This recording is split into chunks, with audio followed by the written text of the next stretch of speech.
আসসালামু আলাইকুম ভিউয়ার্স, কেমন আছেন সবাই? আমি আলহামদুলিল্লাহ অনেক ভালো আছি। আমি আজকে আপনাদের সামনে নিয়ে আসলাম একটা রেসিপি। আজকে রেসিপি হলো পেঁপে ভাজি। পেঁপে কীভাবে ভাজি করলে টেস্ট হবে সেভাবে ভাজি করব। বিসমিল্লাহ।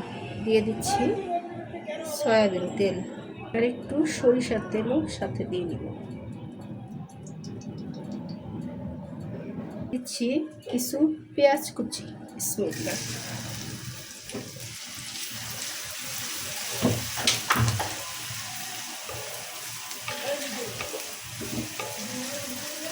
দিচ্ছি সামান্য একটু রসুনের কুচি। বাহিরে প্রচণ্ড শব্দ, এই জন্য জানালা লক করে রান্না করতে হচ্ছে, তারপরে শব্দ আসতেছে। একটু হালকা ভাজা হোক। পেঁপে ভাজি করার জন্য এখানে একটা পেঁপে নিয়েছি, আর পেঁপেগুলিকে একদম কুচিয়ে নিয়েছি খুব সুন্দর করে। দেখেন, ছোট ছোট ছোট ছোট পিস করে নিয়েছি। এখানে নিয়েছি আমি 3টা আলু কুচিয়ে, কিন্তু এতগুলো দিব না, একটু কম দিব। দিয়ে দিচ্ছি আদা রসুনের পেস্ট।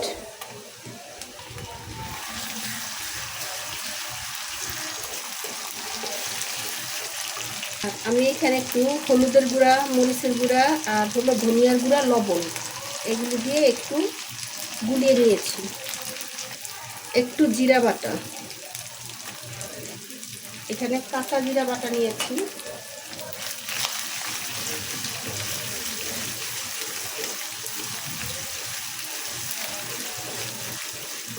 একটু ভেজে নিলাম ভালোভাবে, তাহলে জিরার গ্রানটা সুন্দর আসবে। দিয়ে দিচ্ছি গুলানো মশলা।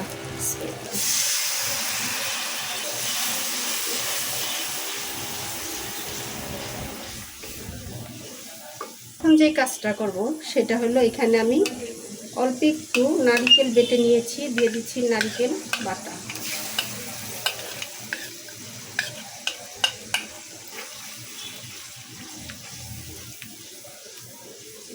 নারকেল আর বাদাম বাটা দিলে একদম খুব ভালোভাবে নাড়াচাড়া করতে হয়, তা না হলে নিচে লেগে যায়। খুব বেশি ভাজলাম না। দিয়ে দিচ্ছি পেঁপে। বিসমিল্লাহ। কারণ পেঁপেটা দেওয়ার পর পেঁপেটাকে ভালোভাবে ভেজে নিব, আর মশলাগুলো সুন্দরভাবে ভাজা হয়ে যাবে সেই সাথে সাথে। দিয়ে দিচ্ছি আলু কুচি।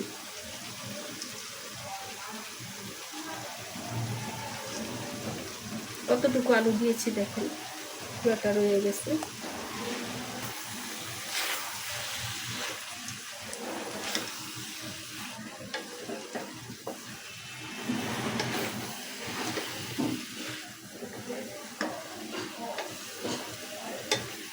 কিছুক্ষণ পরে কয়টা কাঁচামরিচ দিব। আর গুঁড়ামরিচ আমি এখানে খুব বেশি দেই নাই, কারণ পেঁপে তরকারি খুব বেশি ঝাল আর টকটকা কালার হলে ভালো লাগে না খেতে। এখন আমি ঢাকনা দিয়ে ঢেকে দিব। বিসমিল্লাহ। বিসমিল্লাহ।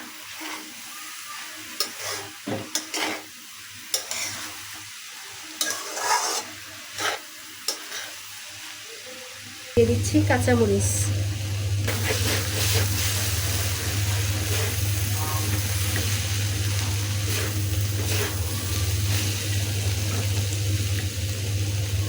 নারিকেল দিয়ে এভাবে ভাজি করে খেয়ে দেখবেন।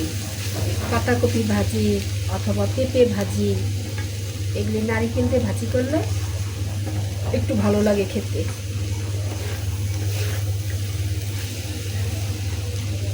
দিয়ে দিচ্ছি একটু ভাজা জিরার গুঁড়া।